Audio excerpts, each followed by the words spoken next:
I'm Thaddeus Tadpole Westbrook, former manager of Cascade River Restoration Hatchery. For 43 days I've fought to keep 18 survivors alive in this Ice Age apocalypse that turned Denver into a frozen wasteland. We've battled hypothermia, starvation, and desperate survivors while the world disappeared under endless snow. My expertise with cold water ecosystems became our unexpected lifeline. Before we start the video, let us know what country you are tuning in from in the comment section below. Perhaps we will make a story there. Let's begin. My name is Thaddeus Tadpole Westbrook, former manager of the Cascade River Restoration Hatchery. I'm recording this from the Denver Coliseum shelter on day 43 of what people are now calling the freeze. There are 18 of us who made it here when thousands didn't. Before I tell you how we survived, you should know something important. I've been preparing for ecological collapse my entire career, just never thought it would happen like this. For 15 years, I managed one of the largest salmon restoration projects in the Pacific Northwest. My days revolved around maintaining delicate ecosystems, monitoring breeding programs, and fighting to keep endangered species from disappearing forever. My specialty became developing fish that could survive in increasingly hostile conditions, as climate change altered our waterways. The most promising project was our experimental radiation-resistant fish species. These weren't some kind of mutant creations from a science fiction movie. They were carefully selected breeding lines that could handle higher levels of environmental stress, lower oxygen levels, and contaminated water that would kill conventional stocks. Little did I know those fish would become far more important than just academic research. What made our hatchery unique was how we incorporated traditional knowledge from local indigenous communities. The native elders taught me to see waterways as living systems, not just production facilities. They shared centuries of observations about how salmon adapted to environmental shifts. That perspective saved lives when everything fell apart. I had started noticing worrying patterns in our water temperatures years before the disaster. Seasonal variations became more extreme, making it harder to maintain stable conditions for our breeding stocks. I documented everything meticulously, thinking someone might eventually pay attention to the warning signs. My colleagues called me paranoid. I called it preparation. The trip to Denver wasn't my idea. My supervisor insisted I present our research on cold adaptive breeding techniques at an international conference. Scientists from around the world gathering to discuss the future of aquaculture. The irony isn't lost on me now. Denver was unseasonably warm that October. People were still wearing t-shirts downtown, enjoying outdoor cafes and talking about the extended summer.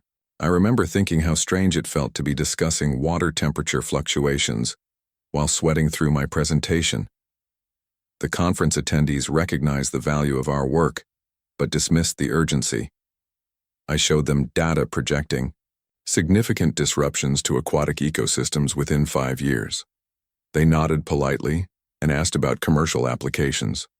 Only one person seemed truly concerned, a meteorologist from NOAA who cornered me after my talk. She showed me atmospheric pattern data on her tablet, unusual disruptions in jet stream flow following recent volcanic activity in Indonesia.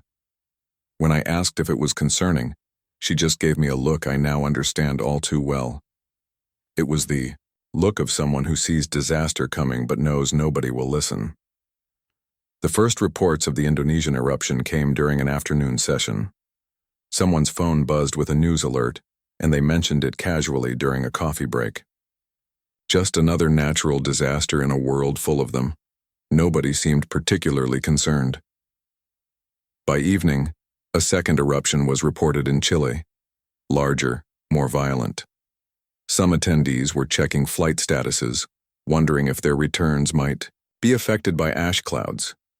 I remember a volcanologist explaining that 2 major eruptions in different hemispheres was unusual, but not unprecedented. I decided to extend my hotel stay another 2 days.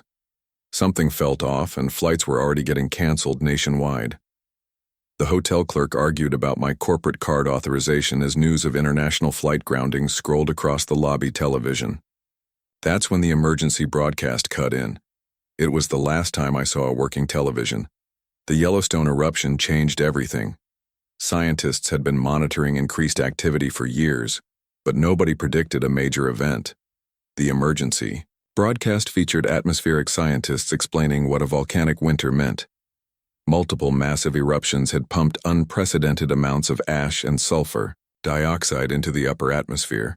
Sunlight was being blocked across the northern hemisphere. Temperatures would plummet. The first snowfall began that afternoon. By evening, 6 inches had accumulated and it was still coming down heavily. Temperature dropped 20 degrees in 3 hours. The meteorologist I'd met texted me one final message before the networks became overwhelmed.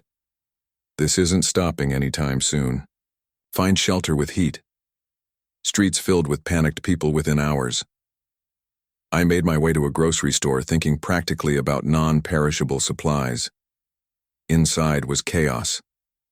I watched a teenage boy and an elderly woman fighting over the last loaf of bread. A security guard tried to intervene and got knocked unconscious for his trouble. The situation triggered something in me. At the hatchery, when disease broke out or systems failed, panic was always the enemy. I'd learned to think methodically through crisis. This was just another ecosystem in collapse. I needed to adapt faster than everyone else. I filled my backpack with overlooked but valuable items. People fought over flashlights while I took batteries. They grabbed canned soup while I took salt and multivitamins. They emptied the water aisle while I found water purification tablets in the camping section. I also took every waterproof container I could find. Habit from the hatchery, but it would prove critical later. By morning, the snow was 3 feet deep and still coming. The city was grinding to a halt. Power flickered intermittently. Cell networks became congested to the point of uselessness. But I managed one final call to my assistant at the hatchery. I was giving emergency shutdown instructions when the call cut off mid-sentence. I had told him to release the experimental breeding stock rather than let them die if the generators failed. I didn't know then how important that decision would become. That first night alone in my hotel room was surreal. The power went out completely around midnight. Temperature in the room dropped steadily. I layered every piece of clothing I had and wrapped myself in the comforter. Through the window, I could see snow falling illuminated by the few buildings with emergency generators. It looked peaceful, beautiful even. Nature reclaiming the world. By morning, hotel staff announced evacuation. The building's heating system had failed completely. In the lobby, an elderly man collapsed while waiting to receive instructions. Nobody seemed to know what to do. I checked his pulse, found nothing, and covered his face with his own scarf. My first direct encounter with mortality in this new world. I took inventory of my resources and skills. I had about 5 days of food, proper cold weather clothing from my fieldwork, water purification knowledge, and ecological system design experience. What I needed was shelter with better insulation and like-minded survivors. That's when I met Maria. She was a trauma nurse from Chicago, also stranded from the conference. I noticed her methodically packing a medical kit, while others around her argued aimlessly about where to go. She assessed the situation with the same clinical calm I used when testing contaminated water systems. "Medical center will be overwhelmed," she said when I approached her. "We need somewhere with resources, books, and thick walls." That's when I thought of the library. The Denver Public Library was only 15 blocks away, but those were the hardest 15 blocks I'd ever walked. Wind cut through every layer I wore. Snow had reached waist height in some areas. Cars abandoned in the middle of roads created eerie obstacles. Twice we helped people who had fallen, unable to get back up, their extremities already showing signs of frostbite. The massive stone building stood like a fortress amid the developing catastrophe. Its thick walls, multiple floors, and wealth of knowledge made it an ideal survival location. Getting inside proved challenging until we spotted movement behind the glass doors. Someone was already there. Luis was the first person we met inside. A former bus mechanic with an intuitive understanding of systems. He had chosen the library for the same reasons we had. He had already established a small camp in the central reading room, away from windows and near enough to the restrooms for water access. The library already had 8 people inside when we arrived. The unofficial leader was a former security guard named Darnell. He almost turned us away until Maria mentioned she was a nurse. Resources were already looking scarce, and every new person meant smaller shares. "What about you?" Darnell asked me, eyeing my stained hands suspiciously. I held up my blue-tinged fingers, stained from years of working with chemical dyes used to mark fish populations. "I grow food and water where nothing should survive," I said simply. That got their attention. Our first week in the library focused on organization. We inventoried supplies, established water collection systems from snow, and created heat sources using furniture and bookbinding materials. We found enough combustible material to maintain small fires in strategic locations, always with proper ventilation. I applied principles from the hatchery to our situation: create controlled environments, maintain clean water, generate sustainable heat, work together. The library group quickly recognized the value of structured systems and cooperation. We established watch rotations and held daily meetings to assess viability. Each person contributed specialized knowledge. An elementary school teacher organized our research efforts, focusing on survival information in the library's collection. A retired electrician worked with Luis to maximize efficiency from our limited power sources, mainly batteries and a small, hand-crank generator someone had in their conference materials. On day 5, we accepted 4 new survivors who arrived half-frozen. One was Jenny, an electronics technician who immediately proved invaluable. Another was a former military medic who supplemented Maria's medical knowledge. Our community grew to 18 members total, a diverse ecosystem of skills and perspectives. The debates about accepting new people were always difficult. Each addition strained our limited resources but added new skills. I reminded the group how in ecosystem restoration, sometimes the most valuable species aren't the obvious ones. We needed diversity of knowledge to survive this bottleneck event. By day 14, the snow had swallowed the first floor entirely. We moved operations to the second and third floors, conserving heat and creating barriers against the cold using book stacks and furniture. The city outside had disappeared in slow motion. I'd seen rivers change course over decades. This was like watching it happen in days. We had no contact with the outside world until Jenny managed to create a makeshift radio receiver from components she scavenged around the library. Most electronics had been rendered useless by the cold, but her understanding of basic radio principles gave us our first window outward since the disaster began. The first broadcast we received changed everything. A NOAA scientist was transmitting from some government bunker. His voice was clinical, detached, as he described the global scale of what had happened. Global temperatures down 12 degrees on average. Ash cloud covering 80% of the northern hemisphere. Agricultural collapse imminent. Most disturbing was what he didn't say. No mention of rescue operations. No discussion of temporary shelters. No time frame for recovery. This wasn't a disaster we would emerge from in weeks or months. The scientists spoke of years. Years of volcanic winter. Years of fighting to survive in a transformed world. That night, I took inventory of something I hadn't shared with the group yet. Throughout my career, I'd carried a specialized waterproof container. Inside were samples of our most promising research specimens, fish eggs from species we had developed to thrive in extreme conditions. I had brought them to share with colleagues at the conference. These weren't ordinary eggs. They represented 5 years of research into cold-resistant, low-light adaptive species that could produce protein in water too hostile for conventional aquaculture. I had initially planned to build cooperative breeding programs with other research facilities. Now they represented something else entirely, a future where humans might have sustainable food despite everything, if I could keep them viable until we found suitable facilities to hatch them, if they survived the journey through whatever came next, if I survived to implement the knowledge required to raise them. As days passed in the library, tensions started rising. It happens in any stressed ecosystem when resources hit critical levels. I'd seen it with salmon populations when oxygen drops. They turn on each other. Humans aren't so different. We were running calculations daily, tracking consumption rates against our dwindling supplies. The math wasn't encouraging. Some questioned leadership decisions, particularly around resource allocation. Why were we using precious fuel to melt snow when we could just eat it directly? I had to explain hypothermia risks and core body temperature. Eating snow actually makes you colder. Knowledge from years of working in near-freezing water suddenly became survival intelligence. Maria noticed the first signs of serious cold-related health issues around day 20.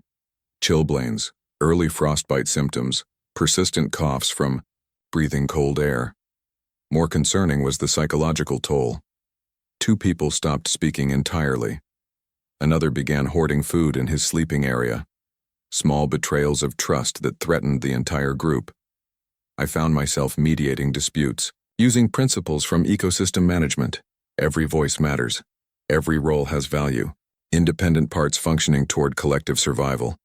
It helped, but the underlying problem remained. We were trapped in a building growing colder by the day. The temperature inside dropped below freezing even with our constant fires by day 35.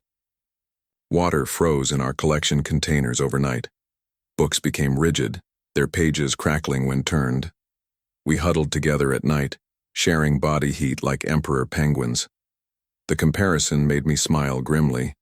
I had studied their thermal regulation strategies for applications in hatchery design. Now I was living them. We needed a new variable in our equation for survival. That's when I remembered something from the radio broadcast. A brief mention of the Denver Coliseum being converted to a shelter with geothermal heating. I'd dismissed it initially, focusing on immediate concerns. Now it seemed like our only chance. I called a group meeting. The facts were undeniable. Library supplies would last perhaps another week. Temperatures were continuing to drop.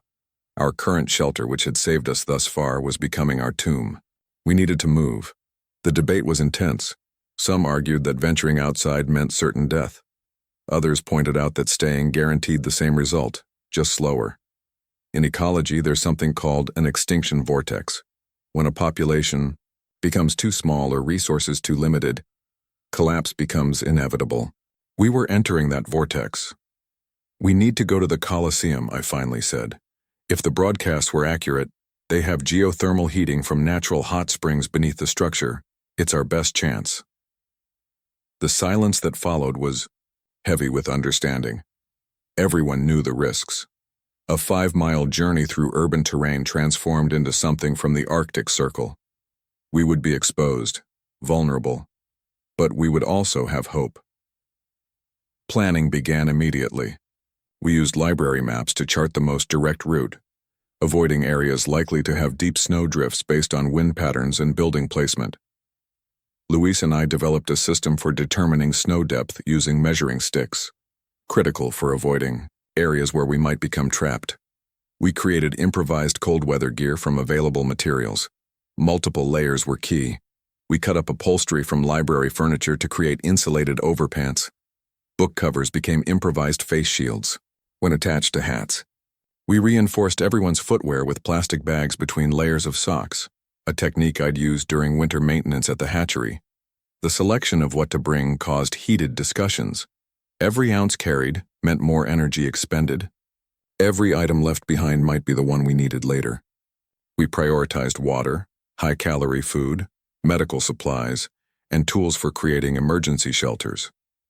I insisted on bringing certain books, those containing information on edible plants, basic engineering, and medical procedures. Most importantly, I constructed special protection for my container of fish eggs. They needed to stay at a consistent temperature, not too warm, but certainly not frozen. I created a body heat insulation system that would keep them viable during the journey. We built sleds from library furniture to carry our supplies and assist anyone who might struggle with mobility. The school teacher, who had surprisingly strong carpentry skills, led this effort. She had built stage props for school plays for years, she explained. Funny how random knowledge becomes crucial in crisis.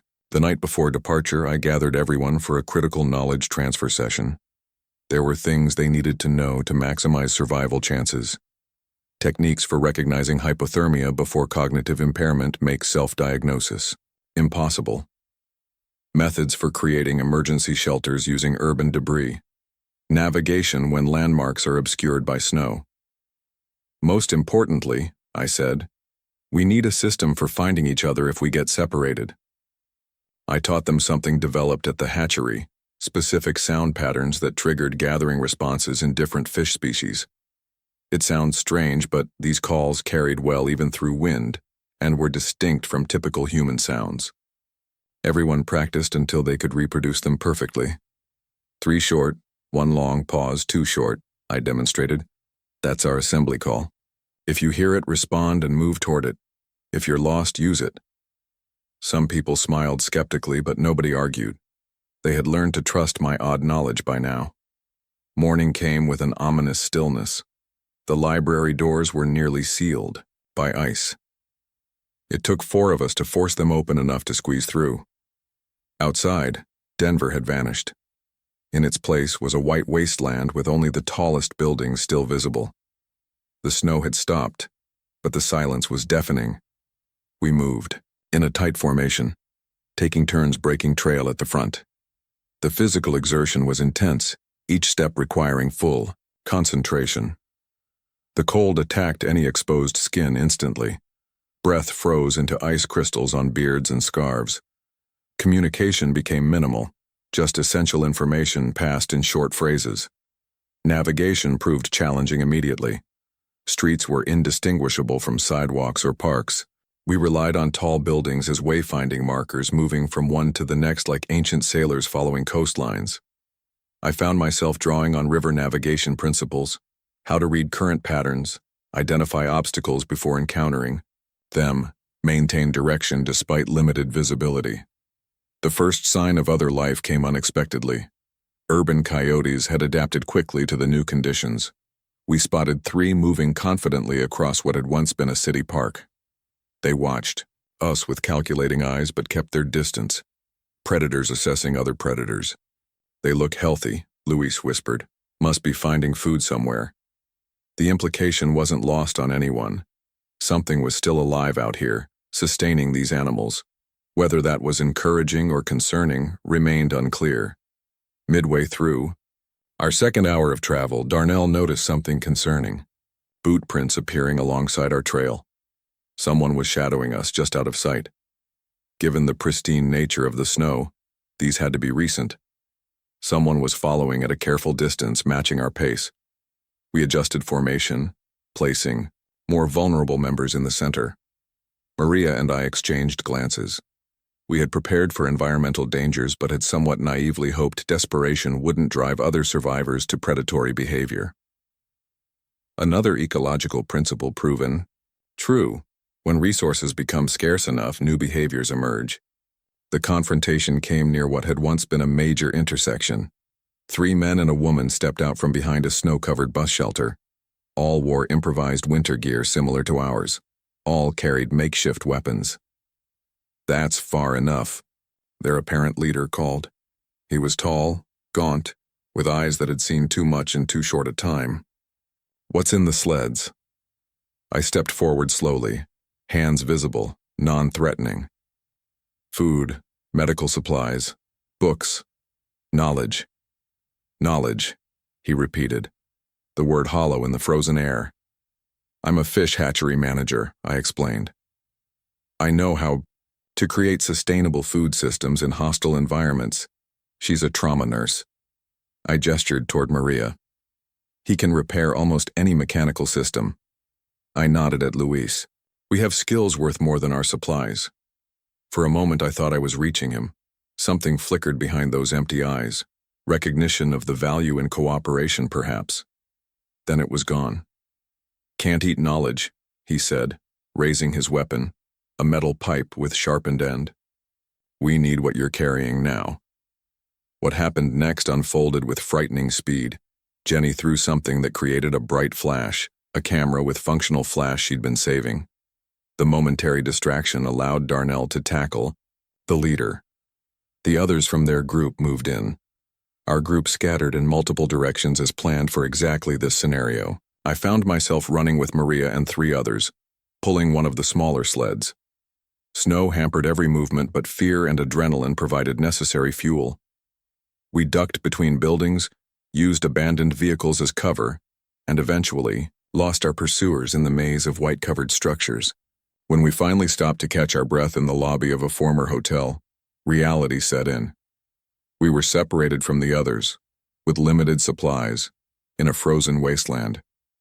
The Colosseum was still miles away, and the weather was changing. I had noticed the signs earlier that morning, the particular stillness, the cloud formations to the northwest. Working at the hatchery, weather prediction wasn't academic, it was survival. I had warned everyone during our preparation that a storm might be approaching. Now it was upon us. The blizzard hit with sudden violence. Visibility dropped to near zero within minutes.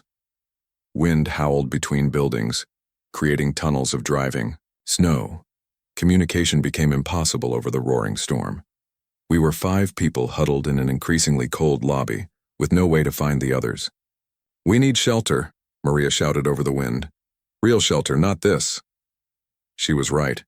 The hotel lobby had multiple entrances, allowing too much wind to penetrate. We needed somewhere more contained, with fewer access points.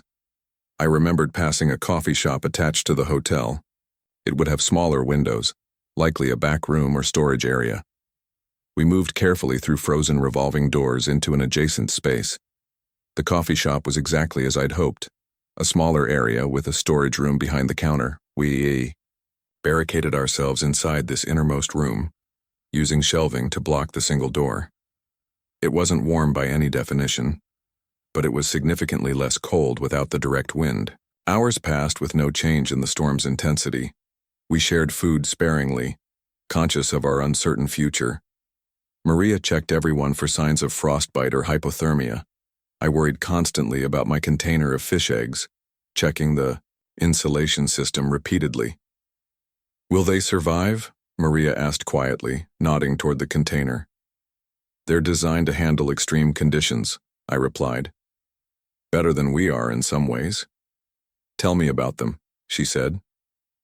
I recognized the technique, keeping minds engaged, preventing shock and despair. So I explained the years of selective breeding, genetic analysis, and environmental testing that went into developing fish species that could thrive in contaminated, cold, low-light conditions. How they represented a potential food source that could function in precisely the world we now inhabited. If we reach somewhere with basic infrastructure, even primitive aquaculture systems, these could help feed dozens of people within months, hundreds within a year. The others listened quietly, perhaps not fully grasping the technicalities but understanding the fundamental message. There was a future beyond mere survival. There was potential for rebuilding. Night fell, turning our white prison pitch black. We took turns sleeping, always keeping someone on watch. The storm continued unabated. I found myself thinking of the library group. Had they found shelter? Were they using the techniques I'd taught them? Had anyone managed to continue toward the Colosseum? Morning brought no improvement in conditions. If anything, the storm had intensified. We finished the last of our water and began carefully melting. Snow collected near the door. Our food would last another day at current rationing. After that, difficult decisions would be necessary. "We can't stay here indefinitely," I said during a group discussion. "But moving in these conditions would be suicide." "What about the others?" asked Jenny. "Should we try the assembly call?" "Not yet," I replied. "Sound won't carry in this wind, and it would waste energy we can't afford to lose." Another night passed, bringing increasing discomfort. The coffee shop's temperature continued dropping as the building's residual heat dissipated completely. We slept huddled together for warmth, taking shorter watches as exhaustion set in. The storm finally began to ease during our third morning. Visibility improved enough to see across the street. Wind diminished from a roar to a persistent moan. It was time to make decisions. "We have 2 options," I explained. "Try to find the others using our call system, or continue directly to the Colosseum." "We should find the others," Jenny insisted. "The storm has lasted nearly 48 hours. I countered. They would have needed to find shelter just as we did. There's no way to know where they are across miles of terrain. Our best hope of reuniting is reaching our original destination. The debate continued until Maria settled it with practical wisdom. We go to the Colosseum. If they're alive, that's where they'll head to. We prepared to leave our temporary sanctuary, redistributing the remaining supplies for optimal carrying. I checked my precious container once more, relieved to find the egg still maintained at viable temperature. Outside, the world had transformed again. Snowdrifts reached second-story windows in places. Wind had carved sculptural formations around obstacles. Visibility was better but still limited by occasional snow flurries. Most concerning was the temperature, noticeably colder than before the storm. We moved slowly, conserving energy while maintaining enough exertion to generate body heat. I led using the navigation techniques developed during our planning sessions, identifying the tallest visible structures and triangulating our position relative to known landmarks. Progress was frustratingly slow. What should have been a 2-hour journey stretched into 4 with no end in sight. Fatigue began taking its toll. Steps became less coordinated. Breathing grew more labored. Communication diminished to essential information only. I noticed my hands becoming problematic first. Years of working in cold water at the hatchery had left permanent nerve damage. In extreme conditions, my fingers would lose sensation more quickly than normal. Now they felt wooden, unresponsive. Each movement required conscious effort. The thought of the fish eggs in my container kept me moving. The irony wasn't lost on me. These fragile life forms might outlive their protector. Everything I had worked for, the knowledge represented in those genetic lines, might survive even if I didn't. There was comfort in that, similar to watching salmon complete their life cycle. Individual organisms matter less than the continuation of the system. By late afternoon, exhaustion threatened to overwhelm us. 2 members of our small group were showing concerning signs of hypothermia. Slurred, speech, confusion, stumbling. We needed shelter and rest, but stopping meant cooling down, and cooling down too much meant never starting again. That's when I heard it, faint but unmistakable. 3 short sounds, 1 long, pause, 2 short. Our assembly call. I signaled for everyone to stop and listen. The call came again, barely audible over the wind. 3 short, 1 long. Pause, 2 short. It was coming from somewhere to our right, between 2 snow-covered buildings. That's our people, I said, my voice hoarse. From the cold, respond. We repeated the call together, the sound carrying better with multiple voices. A response came almost immediately, clearer this time. We altered course toward the source, moving with renewed energy despite our exhaustion. They had found shelter, in what had once been a small grocery store. Through the front window I could see movement, familiar silhouettes. When we pushed through the door, emotions overwhelmed logic. Darnell was there with Luis and 4 others from our library group. They had survived. The reunion was brief but intense. Hands clasped, shoulders embraced, names spoken with relief. No time for extended celebration. We still had miles to go before reaching safety, and daylight was waning. What happened to the others? Maria asked, looking around the small group. Darnell's expression answered before his words did. We lost 2 in the initial confrontation. The rest got separated during the storm. 9 of us now, out of the original 18. Better. Odds than I had feared, but still a devastating loss. Each person represented irreplaceable knowledge, skills, and humanity. I reminded myself that in nature, bottleneck events are common. Species recover from near extinction if enough genetic diversity survives. Cold comfort in the moment. We consolidated our supplies and shared information about the terrain ahead. Darnell's group had made it farther than ours before the storm hit. They had valuable intelligence about path conditions and potential hazards. Most importantly, they confirmed the Colosseum was indeed our best option, having seen evidence of habitation, cleared pathways, smoke from vents.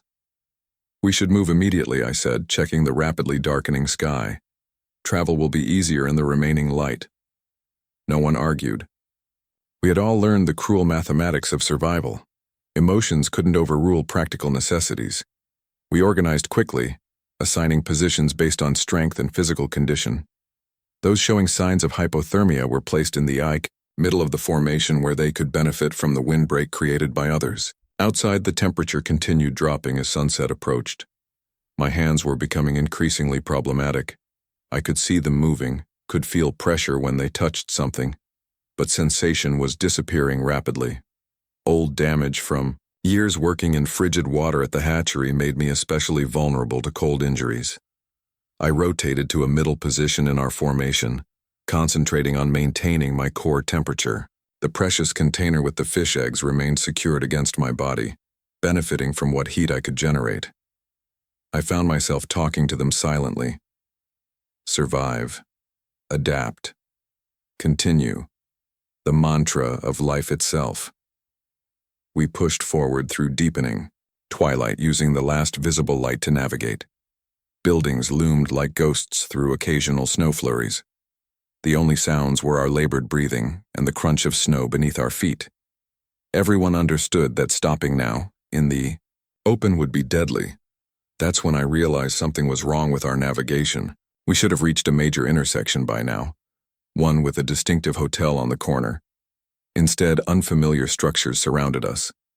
In the limited visibility and identical white landscape, we had veered off course. Panic threatened, briefly before training took over. I called for a stop and pulled out our map, now stiff with cold. Darnell held a small flashlight, its batteries weakening but still functional. The others gathered close, blocking wind to preserve the fragile paper. We're disoriented, I admitted. These buildings don't match our route. Luis looked around, squinting into the dimness. The snowdrifts have changed everything. Landmarks we counted on are buried. He was right. The storm had transformed the landscape completely. Streets that should have been identifiable were now just valleys between white mountains. Buildings that should have served as navigation points were altered by massive snow accumulations. Our carefully planned route was useless. That's when I remembered something fundamental about salmon. When visual navigation fails during their migrations, when rivers become clouded or altered, they rely on other senses, particularly their ability to detect magnetic fields. Earth's natural magnetism guides them when all other systems fail. The city's infrastructure, I said suddenly. Steel, electrical systems, subway lines. They create their own magnetic landscape. The others looked at me with confusion, but I was already rummaging through our supplies. I found what I needed in the small toolkit Luis carried, a piece of metal with enough iron content to be weakly magnetic. I placed it on my palm, sheltering it from the wind. Watch, I instructed, holding it steady. The metal gradually aligned, pulled by the Earth's magnetic field, and influenced by the massive amounts of structural steel in nearby buildings. North, I said, pointing. Then I moved to another position and repeated the process. The metal aligned slightly differently, the influence of a different building's steel structure affecting the local magnetic field. The Colosseum is northeast of downtown, I explained. These variations in the magnetic field can help us navigate even when we can't see. It's how salmon find their way in clouded water. Skepticism showed on some faces, but we had no better options. I demonstrated the technique to everyone, and we established a system. Every 100 steps, we would check our direction using the metal piece and adjust course accordingly.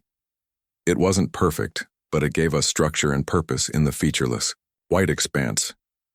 We moved more slowly now, but with greater confidence. The full darkness of night enveloped us, but our eyes adjusted to see shapes and outlines. The cold intensified, seemingly eager to claim any exposed skin.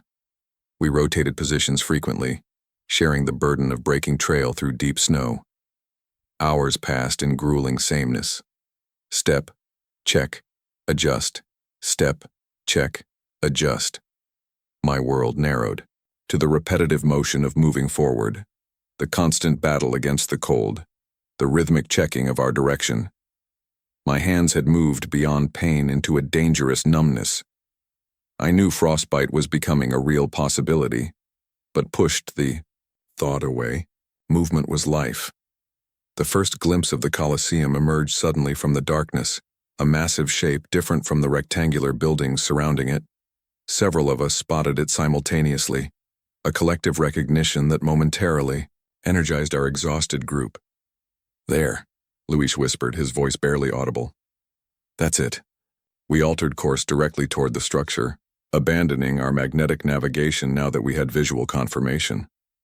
The building seemed to grow as we approached, its distinctive circular form becoming clearer. Most encouraging were the Yao, signs of habitation, areas where snow had been cleared around entrances, faint light visible from certain points, even what appeared to be smoke rising from vents. As we drew closer, new tension replaced our relief. Survival had taught us caution. Any shelter with resources would be guarded, protected. Would we be welcomed or turned away? What would be the cost of admission to this sanctuary? Our answer came in the form of two figures emerging from a cleared entrance. They carried lights and what appeared to be weapons. Their stance was defensive, territorial. They had spotted our approach. "Stop where you are," a voice called out, surprisingly strong in the frigid air. "State your business." I stepped forward slightly, keeping my movements slow and visible. "We're survivors from central Denver, 18 originally, 9 now. We heard this facility had geothermal heating." "What do you bring?" the guard asked, the question confirming our suspicions. Entry would require contribution, this wasn't charity. "Skills," I replied. "A trauma nurse, a mechanic, a teacher." I hesitated, then added, "I'm a fish hatchery manager with expertise in sustainable aquaculture and cold water food production systems." A long silence followed. The guards conferred quietly. One disappeared back inside, presumably to consult with others. We waited, shivering in the intensifying cold, our fates hanging on the judgment of strangers. The guard returned with a third person. This one moved with authority, studying us carefully before speaking. "A fish hatchery manager," he repeated. "That's a new one. What practical value does that have in this situation?" I reached carefully for my insulated container, moving slowly to avoid appearing threatening. "I have viable eggs from specialized cold-resistant fish species designed to produce protein in hostile environments. With minimal infrastructure, they could provide sustainable food production within this facility." Interest flickered across his face. Food was always the ultimate currency. "And what else?" he pressed. "Knowledge of water filtration, closed system aquatics, temperature regulation in limited energy environments, experience managing resources in crisis situations." I gestured toward my companions. "And we have people with medical training, mechanical skills, educational background. We're an ecosystem of complementary abilities." The leader considered this for another long moment, before nodding slightly. "You can come inside for assessment. Weapons will be collected. Everyone will be searched. Any signs of disease or infection will result in immediate expulsion." The terms were harsh but fair. Survival couldn't accommodate sentimentality or excessive trust. We nodded agreement and were ushered inside through a series of makeshift airlocks designed to prevent heat loss. The temperature change was the first thing I noticed. Not warm by normal standards, but dramatically warmer than outside. Perhaps 50 degrees, luxurious compared to the sub-zero conditions we had endured. The sensation was almost painful on frozen extremities as circulation began returning. We were directed through concrete corridors, past small groups of people who watched us with cautious curiosity. The facility had clearly been converted from its original purpose into something resembling a survival center. Partition walls created separate living areas. Makeshift systems for water collection and distribution were visible. Everything spoke of improvisation and adaptation. They took us to what had once been a large locker room. Now it functioned as a medical screening area. Maria immediately recognized the purpose and began assisting our group members who showed the most significant cold exposure. Her professional demeanor seemed to impress the facility's medical staff. I was examined by a woman who introduced herself simply as Dr. Chen. She checked my hands with particular concern. noting the discoloration and limited mobility. Previous cold damage, I explained. Years working in near-freezing water at the hatchery. You may have actual frostbite now, she replied, her tone clinical but not unkind. We'll know better once you've warmed up completely. Keep your hands away from direct heat sources. Warming too quickly can cause more damage. I nodded, but my attention had already shifted to my insulated container. I need to check my specimens. They require controlled temperature. Dr. Chen raised an eyebrow but directed me to a side area where I could examine the container's contents. I opened it carefully, checking the stasis system. Relief flooded through me when I confirmed the eggs remained viable. They had survived. The journey, something of the world before, would continue. After medical screening, we were led deeper into the facility. The center of the Coliseum had been transformed into a multi-level living space. The arena floor now housed growing operations, plants under artificial lights, what appeared to be rudimentary aquaponics systems, even small livestock in partitioned areas. Above, the seating areas had become living quarters, organized by functionality rather than status.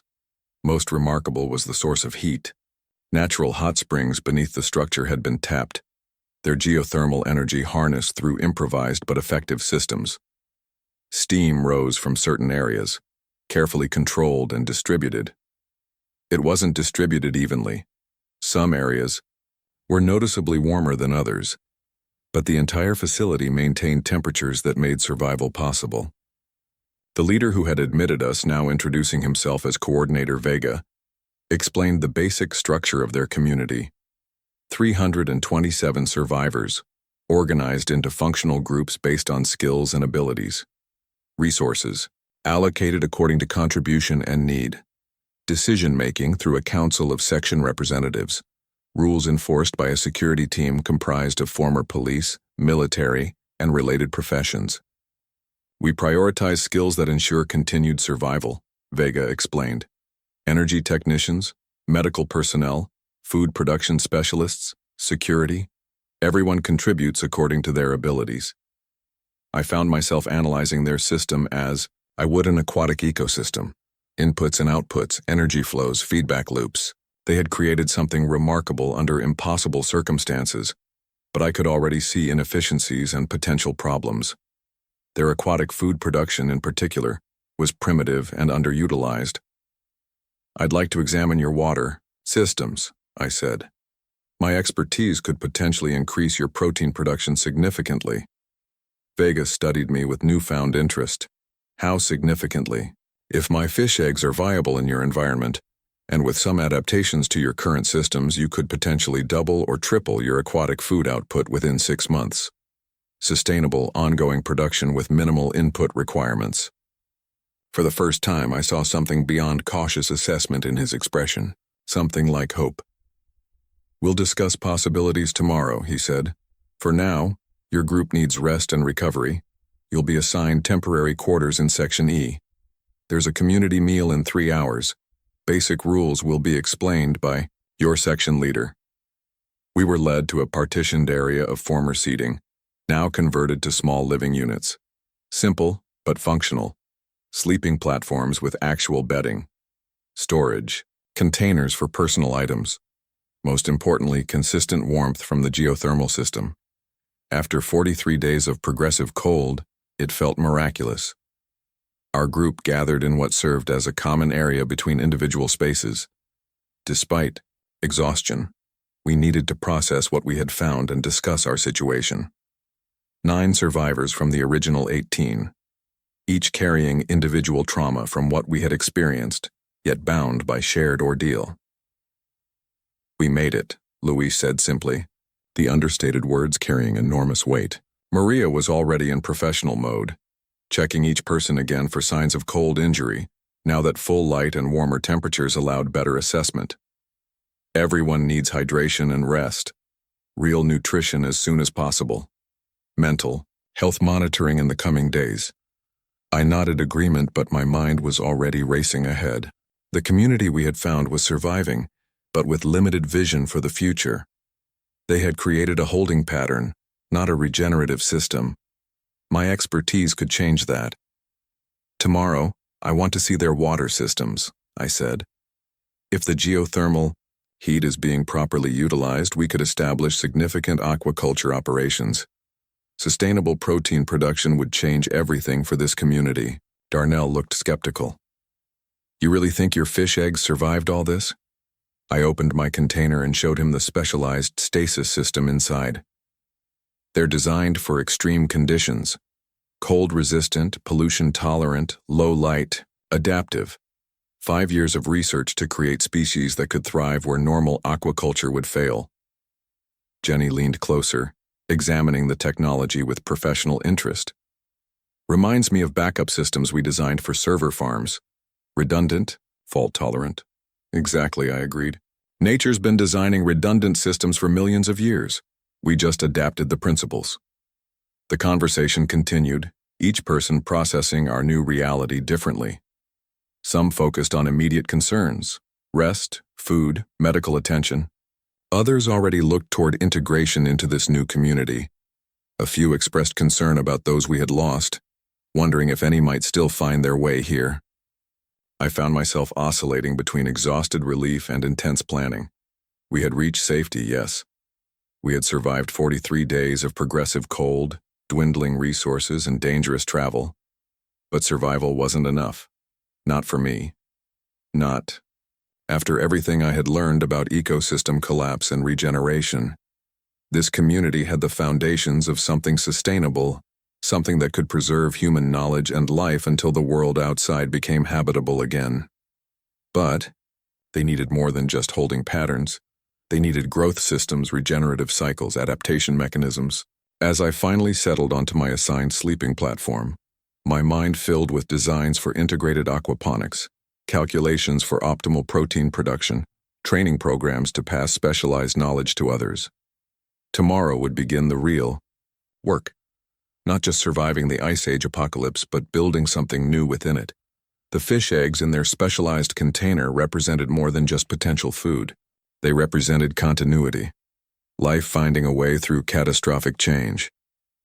Just as it always had throughout Earth's long history. Just as it would continue to do long after our current crisis had become another layer in the geological record.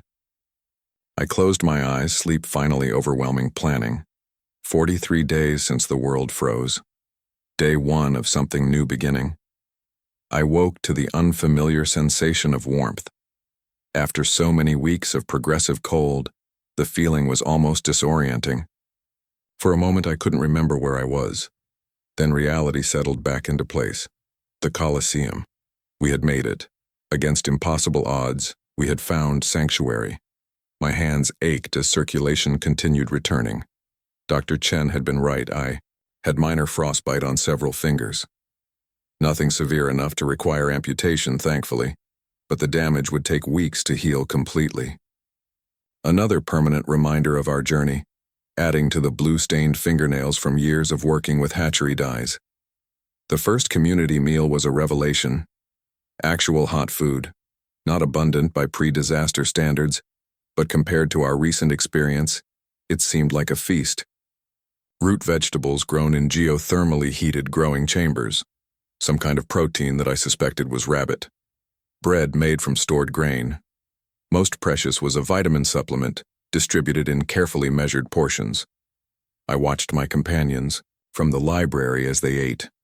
The transformation was immediate. Color returning to faces, animation in conversations, the human spirit recovering alongside the body. We had been assigned to different functional groups based on our skills, but promised time together during meal periods. Community organizers here understood the importance of maintaining established bonds. Maria had immediately been integrated into the medical team. Her trauma experience made her invaluable, and she disappeared into their treatment areas within hours of our arrival. Luis joined the systems maintenance group, his mechanical intuition already solving problems with their heat distribution network. Others found places according to their abilities. Everyone contributes, everyone belongs. The fundamental principles of a functioning ecosystem. My own assignment came directly from Coordinator Vega. After reviewing my credentials and examining the specialized fish eggs, He arranged a tour of their existing aquaculture operations. What I found was both encouraging and concerning. They had established basic systems using the geothermal resource, simple pools where they were attempting to raise conventional fish species scavenged from decorative ponds around the city. The approach showed understanding of the concept but lacked crucial technical knowledge. Water quality was poor, temperature regulation inconsistent, feed conversion inefficient. Most concerning was their isolation, no integration with other systems that could provide mutual benefits.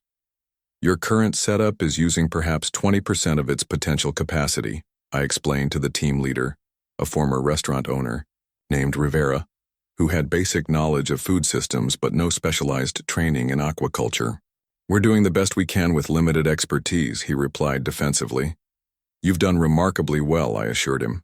You've kept fish alive in apocalyptic conditions. That's no small achievement, but with some modifications we could dramatically increase production while decreasing resource input. Interest overcame defensiveness. In a world of scarcity, efficiency was the ultimate currency. I outlined a plan for integrated aquaponics, using fish waste to fertilize plant production, which in turn filtered water returning to the fish. Closed-loop systems where outputs from one process become inputs for another. The fundamental principle of sustainable design that I had implemented at the hatchery years earlier. The specialized eggs I brought are species specifically developed for stressful environments, I explained. Cold-resistant, pollution-tolerant, efficient at converting minimal feed into protein. They can thrive in conditions that would kill conventional fish. Rivera's skepticism was evident but not hostile. When would we see results from these miracle fish? First hatchings within weeks. Initial harvest of early maturing species in 3 to 4 months. Full production cycle established within 6 months. After that, sustainable ongoing protein production limited only by system capacity. The timeline convinced him where the theory hadn't. 6 months was an eternity in crisis management, but remarkably short for establishing a reliable food source. He agreed to allocate resources for a pilot system, allowing me to demonstrate the concept before full implementation. Over the next several days, I worked with a small team to modify an existing pool area. We improved insulation, created more precise temperature control zones, established proper filtration, and constructed a complementary growing area for plants that would both filter water and provide additional food. Most importantly, I set up a hatchery section for the specialized eggs, creating the controlled environment they would need to develop properly. The work was exhausting but purposeful. For the first time since the disaster began, I was using my expertise directly, rather than adapting it to general survival needs. The familiar rhythms of establishing biological systems brought comfort amid ongoing uncertainty. This was what I had trained for, creating life-supporting environments in challenging conditions. While focused on the immediate technical challenges, I remained observant of the broader community. The Coliseum complex housed a remarkably functional society, considering the circumstances. 327 survivors organized into specialized teams. Resource allocation managed through a credit system based on both contribution and need. Decision-making through a council of section representatives. Not democracy exactly, but not authoritarianism either. A pragmatic structure designed for crisis management. Yet I noticed concerning patterns beneath the surface. Resource distribution wasn't as equitable as it initially appeared. Those with certain skills, particularly security personnel and energy technicians, received preferential treatment in subtle ways. Food quality, living space assignments, access to limited luxury items, small inequalities that could grow into significant divisions over time. More concerning were the political tensions emerging between different philosophical approaches to their situation. Some leaders viewed the community as a temporary shelter, focused solely on surviving until the outside world became habitable again. Others saw it as the foundation for a new society, with different values and structures than what had existed before. The division wasn't openly hostile yet, but the potential for conflict was evident. I recognized the pattern from ecosystem studies. When resources are constrained but adequate, Organisms focus on individual survival. When resources become more secure, competition for control and dominance emerges. The Colosseum community was transitioning from pure survival mode into something more complex, with all the attendant social dynamics. My small team became a kind of microcosm of the larger community. Rivera represented the established leadership, cautious about change but practical about necessities. Jenny, who had joined my project due to her electronics expertise, embodied the innovative spirit willing to question existing systems. Luis moved between groups, his mechanical skills needed everywhere, observing and adapting to different perspectives. I found myself becoming a bridge between factions, translating specialized knowledge into practical applications everyone could understand. The first test of our modified system came when we introduced the initial batch of fish eggs to the hatchery environment. I had selected the most resilient variety, one developed specifically for contaminated water conditions. Their survival would demonstrate the viability of the entire approach. The hatchery became my world. I monitored water quality hourly, adjusting parameters to maintain optimal conditions. Temperature, oxygen levels, pH balance, ammonia concentration. Each measurement told part of a complex story about the developing ecosystem. I slept beside the tanks, waking frequently to check readings and make adjustments. The eggs represented more than just potential food. They were continuity, a connection between the world before and whatever would emerge after. On the 5th day, the first eggs began hatching.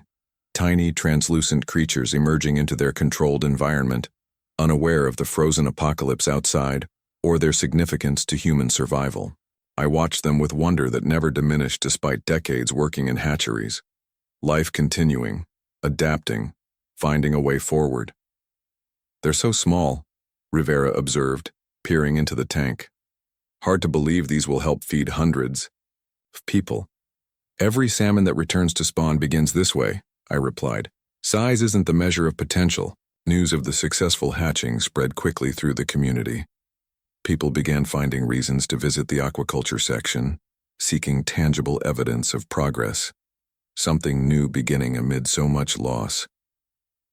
I found myself explaining basic principles of fish development to an endless stream of visitors, each conversation reinforcing the importance of knowledge sharing.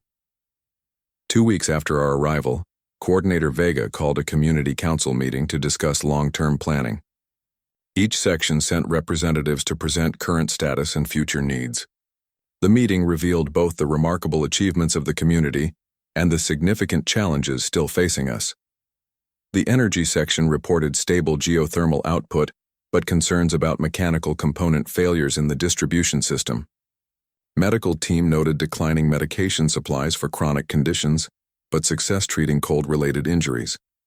Food production showed current adequacy, but limited variety, resulting in nutritional concerns. Security reported increasing encounters with desperate outsiders attempting to gain entry, raising questions about admission policies and maximum sustainable population. My own presentation focused on the aquaculture project's potential. I outlined the integrated system design, the specialized fish varieties, and the projected protein production once fully operational. The council's response was guardedly optimistic. New resources always came with new questions about allocation and control. The most heated debate emerged around security policies. Some council members advocated for accepting more survivors, arguing both humanitarian necessity and the value of additional skills. Others insisted on strict population limits based on resource calculations, prioritizing long-term sustainability over immediate compassion. The division reflected fundamental differences in how they viewed their responsibility to the world outside, their walls. "We should be sending out search teams," argued a former emergency management official. "There must be other survivors in the city who could contribute valuable skills. Every new person is another mouth to feed," countered the head of resource management. "We've calculated maximum sustainable population at 400 under current systems."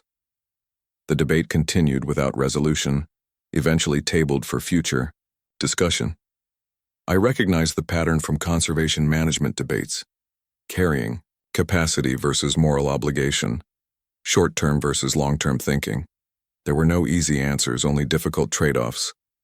After the meeting, Vega asked me to stay behind for a private conversation. His expression was grave, his tone measured, as he shared information not widely known within the community. Our radio team has made contact with a military installation in the mountains, he explained. They have more advanced equipment, better infrastructure. They're using satellite data to track global conditions. That's encouraging, I replied. Communication networks rebuilding is an important step. The information isn't encouraging, Vega continued. According to their data, this isn't a temporary condition. Volcanic ash is continuing to circulate in the upper atmosphere. Global temperatures are still declining. They're projecting years, not months, before conditions begin to improve. The information hit hard despite its confirmation of what I had already suspected. The scientific reality had always pointed toward a long-term event, but hearing it confirmed made it newly real. We need to plan accordingly, I said finally. Sustainable systems, not just survival measures. Exactly, Vega agreed. That's why your work is important. A few months of emergency rations can keep people alive, but real food systems will keep society functioning. I returned to my quarters that night with a deeper understanding of both the challenges and my role in addressing them. The specialized fish weren't just a food source. They represented the beginning of adaptation to a new reality. Nature had faced extinction-level events multiple times throughout Earth's history. Life had always continued, but not unchanged. Species that couldn't adapt disappeared. Those that could evolve in response to new conditions survived. Humans now face the same evolutionary pressure, not biological, but social and technological. The societies that would survive this bottleneck event would be those that could adapt most effectively to radically altered conditions. The knowledge I carried, how to create sustainable food production in hostile environments, was part of that adaptation. That night, I gathered our original library group for dinner together. 9 survivors from the 18 who had started the journey, each now integrated into different aspects of the Coliseum community, contributing specialized skills while maintaining the bonds formed during our shared ordeal. They're planning an expedition, Luis mentioned during our meal, searching for other survivors with specific skills they need: engineers, agricultural specialists, medical professionals. Maria nodded. The medical team is desperate for a pharmacist. We're improvising treatments where specialized medications are running out. Do they have proper cold weather equipment? I asked, remembering our own harrowing journey. Better than what we had, Darnell confirmed. They salvaged professional gear from sporting goods warehouses before the worst hit. They're using snowmobiles modified to run on alternative fuel. The conversation continued, covering the various projects and challenges each person was engaged with. Despite the circumstances, there was energy in their voices, purpose in their descriptions. Humans are remarkably adaptable when necessity demands it. As I returned to the hatchery for a final check before sleep, I found myself reflecting on our journey. 43 days since the world froze, 18 people seeking shelter in a library, 9 surviving to reach the Coliseum, hundreds now working together to create something sustainable amid catastrophe. The newly hatched fish darted through their controlled environment, already growing visibly larger than the day before. Life continuing despite everything. Adapting, evolving, finding new ways forward when old paths disappeared. Tomorrow would bring new challenges. Technical problems with the aquaculture systems, political tensions within the community, difficult decisions about resources and priorities. But for the first time since the disaster began, I felt something beyond mere determination to survive. Something like hope. Not for a return to what had been before. That world was gone. Hope for what might yet emerge from the frozen wasteland. Something new. Something resilient. Something adapted to thrive in altered conditions. Just like the specialized fish developing in the hatchery tanks, humanity would either evolve or perish. I intended to do everything in my power to ensure it was the former. 1 month after our arrival at the Coliseum, the first expedition team prepared to depart. Their mission was both practical and symbolic. locate other survivors with needed skills, establish contact with other settlements, and begin mapping the transformed city. They carried detailed lists of priority individuals, medical professionals, engineers, agricultural specialists, and locations where such people might have sought shelter. I watched them prepare with mixed emotions. Their equipment was vastly superior to what we had used during our journey from the library. Insulated snowsuits salvaged from sporting goods warehouses, modified snowmobiles that could run on alternative fuel, communication devices with limited range but better than nothing. Yet the dangers remained essentially the same.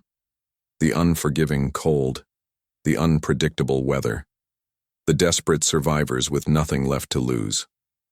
"You look concerned," observed Rivera, who had come to respect my judgment on both technical matters and broader survival issues. "The city won't be what they expect," I replied. "Snow changes everything. Landmarks disappear. Familiar routes become impassable, and they won't be the only ones moving through that frozen landscape." We had encountered evidence of those other survivors during our own journey. Tracks in the snow, scavenged buildings, the group that had ambushed us. Some would have organized into communities like ours. Others would have embraced a more predatory existence. Both would view an equipped expedition as a valuable target. Luis had been selected for the expedition due to his mechanical skills. He could repair the snowmobiles if they malfunctioned, a critical capability when breakdown meant death in the sub-zero environment. I sought him out before their departure, finding him making final adjustments to the vehicles. "Remember the navigation technique," I reminded him. "If visibility drops or you get disoriented, use metal to detect the magnetic variations from building infrastructure," he finished. "It saved our lives during the storm. I won't forget." I handed him a small package wrapped in waterproof material. Fish jerky from our first successful harvest. High protein, portable, doesn't freeze solid. He accepted it with a nod, understanding the practical value beyond the symbolic gesture. In our new reality, food wasn't just sustenance, but security, possibility, freedom. The specialized fish were now producing their first generation, growing remarkably fast in the optimized environment we had created. Not enough yet for regular community distribution, but a tangible demonstration of what was coming. The expedition departed the following morning, 5 snowmobiles carrying 10 people. Luis gave me a final salute before his vehicle disappeared through the massive doors into the white wasteland beyond. The community gathered to watch them leave, the event marking a significant shift in perspective. For weeks, the focus had been entirely inward, establishing systems, stabilizing conditions, integrating new members. Now they were reaching outward again, beginning the long process of reconnecting fragmented humanity. With the expedition's departure, my attention returned fully to the aquaculture project. The initial system had proven so successful that Coordinator Vega authorized expansion into 3 additional areas. Each new system incorporated improvements based on what we had learned, creating more efficient, productive environments. We were now running continuous cycles, hatchery to juvenile tanks to growing pools to harvest, with water constantly cycling through complementary plant production. My hands had healed sufficiently to allow detailed work again, though several fingers remained sensitive to cold. Dr. Chen had warned that the damage was likely permanent, another adaptation to our new circumstances. I modified tools to accommodate the reduced sensitivity, creating specialized grips that required less precise finger control. In nature, physical limitations often drive innovation. The same principle applied to human adaptations. The most significant breakthrough came from an unexpected source. Jenny, whose electronics expertise had initially seemed less relevant in our low-tech environment, developed a monitoring system using salvaged components. Sensors placed throughout the aquaculture system tracked temperature, dissolved oxygen, pH levels, and other critical parameters. The data collection allowed us to identify patterns and optimize conditions with unprecedented precision. "It's amazing what you can build from discarded electronics," she explained, showing me the central monitoring panel she had constructed. "Most devices have sensors and components that can be repurposed. We don't need to reinvent technology. Just adapt what already exists. Her innovation represented exactly the kind of thinking that would determine which communities survived long-term. Not just preserving knowledge from before the disaster, but applying it in creative ways to new circumstances. Evolution in action. The Community Council continued debating long-term strategies, often with increasing tension between competing visions.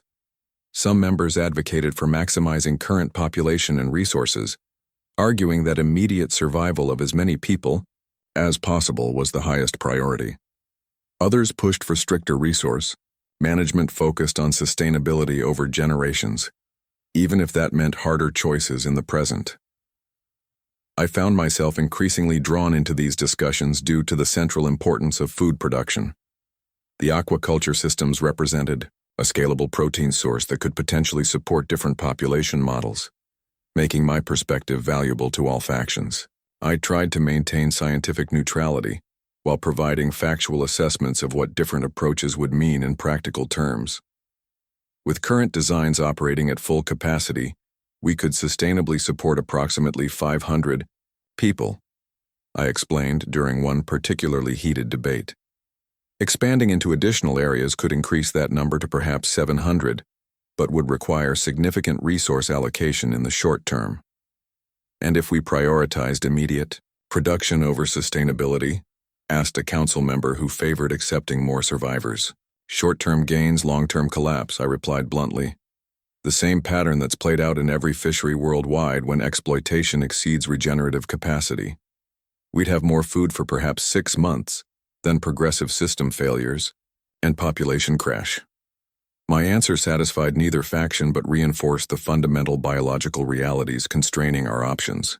Ecosystems have inherent carrying capacities, exceed them, and collapse follows inevitably. The mathematics of survival couldn't be negotiated away through political compromise. 2 weeks after the expedition's departure, our radio operator detected their signal. The transmission was fragmented, distorted by interference, but the key information came through. They had found survivors, a small community sheltering in an underground transit station, utilizing geothermal warming from subway infrastructure. Most critically, the group included a pharmacist and an agricultural engineer, both high on our priority recruitment list. The expedition was returning with 8 new people. The council immediately convened to discuss integration plans, resource allocation, and security protocols. New members brought both valuable skills and unknown variables. Each would need evaluation, orientation, and careful integration into existing systems. I found myself thinking about ecological succession. How disturbed environments develop new equilibrium after disruption through progressive stages of reorganization. Our community was in mid-succession, having established basic stability but still highly reactive to new inputs. Each addition altered the dynamics in ways difficult to predict but necessary for developing resilience. The expedition's return 3 days later brought both celebration and tension. The new arrivals looked shell-shocked, overwhelmed by the relative comfort and organization of the Colosseum after surviving in more primitive conditions. The pharmacist, in particular, became instantly valuable, her knowledge addressing critical gaps in medical treatment options. The agricultural engineer immediately began collaboration with the growing team, introducing vertical farming techniques adapted for low-light conditions. Luis found me in the aquaculture section, looking exhausted but energized. The expedition had clearly affected him profoundly. He described the transformed city in terms that matched our own journey. Familiar landmarks rendered alien by snow accumulation, entire districts now inaccessible, evidence of both tragedy and resilience. Everywhere. We found other organized groups, he reported, some cooperative, some hostile. Your navigation technique saved us during a whiteout when the GPS units failed, magnetic alignment when everything visual disappeared. Nature's backup system, I noted. Always good to have redundancy. His expression grew more serious. There's something you need to know. One of the hostile groups we encountered, they had military-grade weapons, organized patrols. They're systematically taking control of key infrastructure in the northern section of the city. This information confirmed fears I had harbored since our own encounter with desperate survivors. In any ecosystem under stress, some organisms adopt predatory strategies when resources become scarce. Humans were proving no different. The emergence of organized hostile groups represented a significant threat to our community's long-term viability. The council called an emergency session after Luis reported his findings to Coordinator Vega. Security became the dominant concern, temporarily overshadowing resource discussions. Patrol schedules were increased. Defensive preparations accelerated. The relative peace we had established suddenly felt precarious. I found myself approaching the situation as I would an environmental threat to the hatchery. Analyze patterns. Identify vulnerabilities. Implement protective measures without destroying the system being protected. The balance was delicate. Security. Sufficient to deter aggression without becoming the kind of militarized regime we feared in others.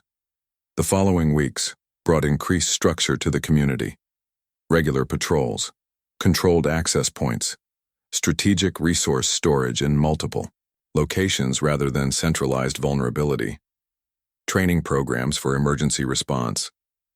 The peaceful sanctuary was evolving into something more complex, more guarded, but potentially more resilient. Throughout these developments, my primary focus remained the aquaculture systems. The first generation of specialized fish had now reached harvest size, enabling regular protein distribution to the entire community. The visible success accelerated approval for further expansion, including a dedicated breeding program to maintain genetic diversity in our stocks. What had begun as a survival necessity was becoming a cornerstone of long-term sustainability. I established training programs to ensure the knowledge wasn't concentrated solely with me. In ecological terms, specialized knowledge held by only one individual represented a dangerous bottleneck. If that individual was lost, the entire function could collapse. I selected apprentices from different age groups, particularly focusing on younger community members who would carry the knowledge forward over decades. My teaching approach combined technical instruction with broader ecosystem thinking.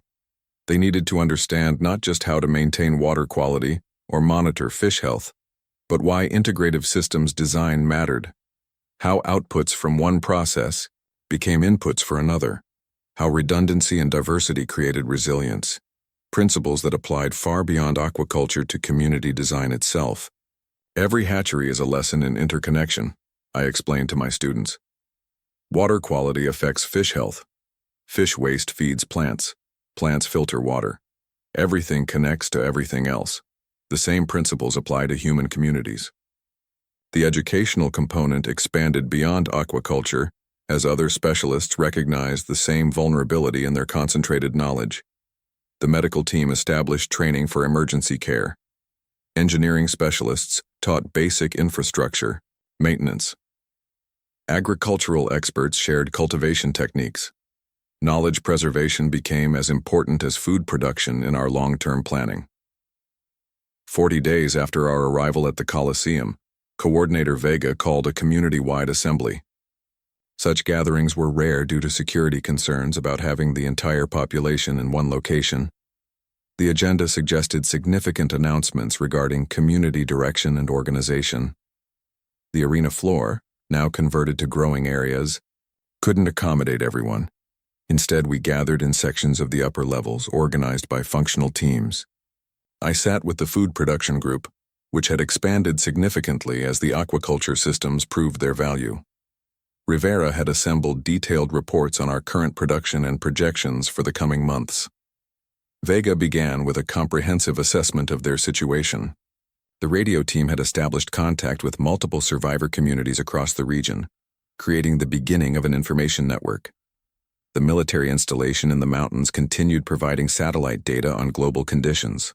Expeditions had mapped much of the transformed city, identifying both resources and threats. Most critically, their scientific advisors had refined predictions about the duration of current conditions. Based on the most reliable data available, Vega explained, we should expect current conditions to persist for a minimum of 3 years, possibly longer. Volcanic ash will eventually dissipate from the upper atmosphere, allowing more solar radiation to reach the surface. Temperatures will gradually increase, but not to pre-event levels for the foreseeable future. The announcement confirmed what many had suspected but few had openly acknowledged. This wasn't a temporary crisis to endure until normal conditions returned. This was a fundamental transformation of our world, requiring corresponding transformation of human society. The old world wasn't coming back. Something new would have to be built in its place. Vega continued with the practical implications of this reality. The Colosseum would transition from emergency shelter to permanent settlement. Resources would be allocated for long-term infrastructure development rather than temporary solutions. Relations with other survivor communities would be formalized through trade agreements and mutual defense pacts. Most significantly, governance would transition from emergency management to structured civic organization with broader representation. We are no longer just surviving, Vega concluded. We are beginning the work of rebuilding, not recreating what was lost, but creating something adapted to our new reality. The assembly continued with presentations from each functional area. Medical team reported on current health status and treatment capabilities. Security outlined defense preparations and patrol protocols. Energy technicians detailed system capacity and maintenance requirements. Each report reflected the dual focus on immediate needs and long-term sustainability. When my turn came to present the aquaculture progress, I emphasized not just current production but future potential. The specialized fish were now reproducing in our controlled environment, creating self-sustaining populations adapted to our specific conditions. The integrated systems were demonstrating exactly the kind of regenerative capacity needed for long-term viability.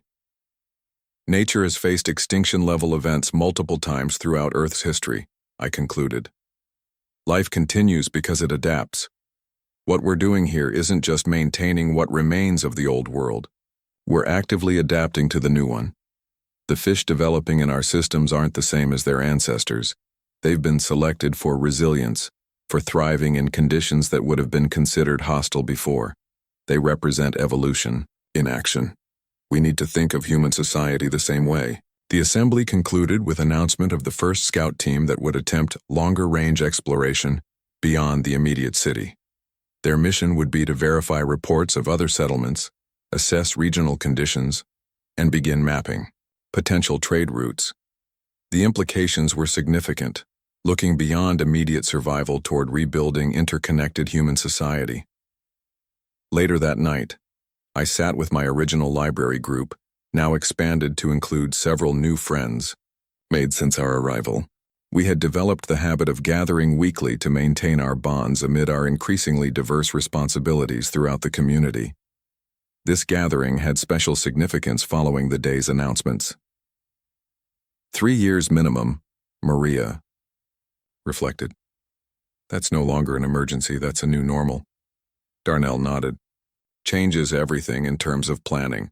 Short-term thinking isn't viable anymore. It's the next stage of ecological succession, I observed, from pioneer species to intermediate community. The conversation continued, each person processing the implications through their particular perspective. Despite the challenges ahead, I sensed an underlying optimism that hadn't been present during our desperate journey from the library. We had moved beyond mere survival to something more meaningful: adaptation, innovation, rebuilding. As I returned to my quarters that night, I found myself thinking about the specialized fish eggs I had carried through the frozen city. They had represented hope when little else did. The possibility that life adapted for extreme conditions could thrive despite everything. Now they were fulfilling that potential, providing sustainable protein for hundreds of people while demonstrating fundamental principles of resilience. Tomorrow would bring another expedition team preparing to depart. New connection attempts with distant communities. Ongoing expansion of our food production systems. Political developments as governance structures evolved. The constant work of adapting to a transformed world. But for the first time, these activities felt like building something rather than just preventing collapse.